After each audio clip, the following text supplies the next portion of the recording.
When you're the best manure you could get for your plant. You ain't got to go and buy no manure, but I know a lot of people do not have the access to this kind of stuff, so they have to buy manure. Watch, all this.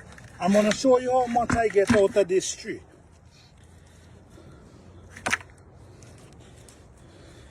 This is tree. I had this tree rest down for a few years. And now I decide, okay, I'm going to see if I can get manure from it. And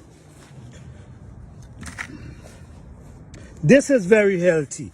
When you plant and throw this around your plant, listen me, is nothing better than this. So this is how I get my organic manure for my plant, from trees, rotten chunks. Yeah, rotten chunks. So if you have access to this, guys, don't forget, very good for your plant. Any kind of vegetable, tomato, carrot, cucumber, just name it. Alright, thank you guys for watching. Please like, subscribe and share.